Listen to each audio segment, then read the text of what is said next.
আসসালামু আলাইকুম। আমি ডাক্তার আকলিমা খাতুন আঁখি। আজকে আপনাদের সাথে কথা বলবো রক্তস্রাবের বিশেষ একটি হোমিওপ্যাথিক মেডিসিন নিয়ে। যে কোনো রক্তস্রাব যে কোনো দাঁত থেকে হতে পারে।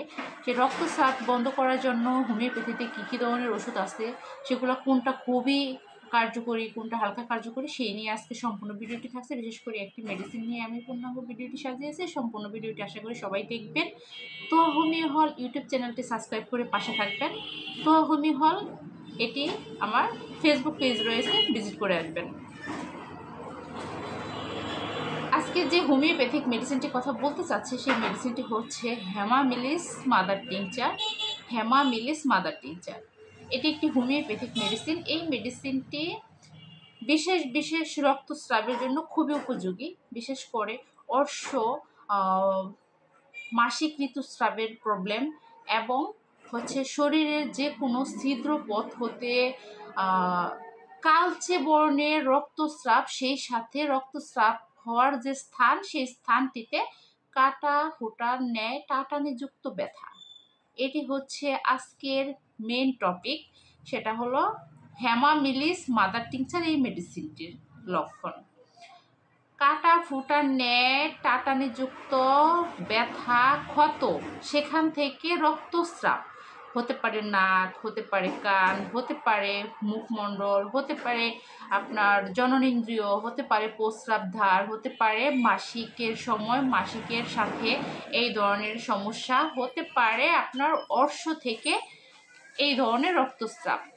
যেখান থেকেই হোক, এই হেমামিলিস মাদার টিংচার এই মেডিসিনটি 10 ফোঁটা করে সকালে একবার, রাতে একবার সমপরিমাণ পানি মিশ্রিত করে যদি সেবন করে কোনো ব্যক্তি এই ধরনের সমস্যায়, তাহলে সেই সমস্যাটি তার আর থাকবে না। অনেকেরই পাইলসের সমস্যা থাকে, যেটা বাংলায় অর্শ নামে পরিচিত। এই অর্শ রোগের ক্ষেত্রে দীর্ঘ সময় কিন্তু এই ফোঁটা ফোঁটা রক্তস্রাব হয়, মলের সাথে কিংবা মলত্যাগের আগ মুহূর্তে, মলত্যাগের পর মুহূর্তেও এই ধরনের বিশেষ রক্তস্রাব হয়, যে রক্তস্রাবটা একটু কালো বর্ণের থাকে। সেখান থেকে যদি মলত্যাগ করার পরে যদি ব্যথা সৃষ্টি হয়, মলদ্বারে ক্ষত তৈরি হয়, অর্শগুলিতে কষ্ট হয়, খুব বেশি ব্যথার অনুভূতি থাকে, তাহলে এই হেমামিলিস মাদার টিংচার মেডিসিনটি আপনারা যদি সেবন করেন, সকালে 10 ফোঁটা, রাতে 10 ফোঁটা সমপরিমাণ পানি মিক্স করে নিতে হবে। সেটা কুসুম কুসুম গরম পানি হলে ভালো হয়, ঠান্ডা পানি হলেও চলবে, অসুবিধা নেই। তাহলে এই সমস্যাটি চলে যাবে। যেসব মা বোনদের মাসিক স্রাব হওয়ার আগে পেটে ব্যথা করে এবং প্রচুর চাকা চাকা কালো বর্ণের রক্তস্রাব হয়, সেই সাথে তলপেট, কোমর এবং হচ্ছে মাসিকের রাস্তায় ক্ষতযুক্ত ব্যথা তৈরি হয়। হ্যাঁ, মাসিক চলাকালীন সময়ে এই ধরনের ব্যথা এবং হচ্ছে কালচে চাকা চাকা রক্তস্রাব যাদের হয়, সেসব মা বোনদের জন্য এই মেডিসিনটি উপযুক্ত একটি মেডিসিন। এই মেডিসিনটি তারা যদি সেম বা প্রসেসে যদি সেবন করে, আমি এর আগে যে প্রসেসটা বললাম, এভাবে যদি সেবন করে, তাহলে তার এই সমস্যাটি চলে যাবে। যেসব মা বোনরা বাচ্চা কাচ্চা হচ্ছে না, হতে চাচ্ছে না, বা আপনারা জানেন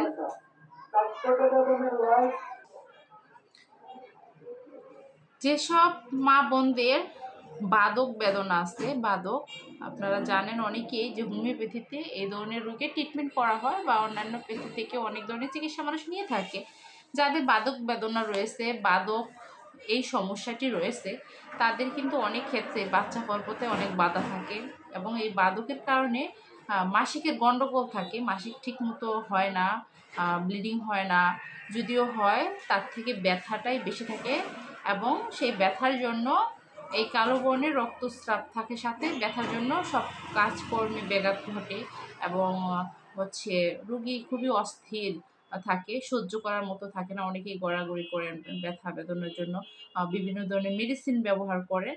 তো দয়া করে তারা হোমিওপ্যাথিক এই হেমামিলিস মাদার টিংচারটি একবার হলে ব্যবহার করবেন, সেবন করবেন। তাহলে কি হবে, আপনাদের এই সমস্যাটি কেটে যাবে এবং আপনারা স্বাভাবিক মাসিক চক্রটি দেখতে পারবেন, এবং যাদের বাদক বেদনা রয়েছে, বাদক বেদনা চলে যাবে, এবং যাদের এই বাদকের জন্য বেবি কনসেপ্ট করতেছে না, তাদের কিন্তু খুব দ্রুতই এই বাদক কেটে গেলে বেবি কনসেপ্ট করবে ইনশাআল্লাহ। ভিডিওটি এখানেই শেষ করতেছি। সবাই আমার ইউটিউব চ্যানেলটি তুহা হোমিও হল নামে ইউটিউব চ্যানেলটি ঘুরে দেখবেন এবং আশা করি সাবস্ক্রাইব করে পাশেই থাকবেন।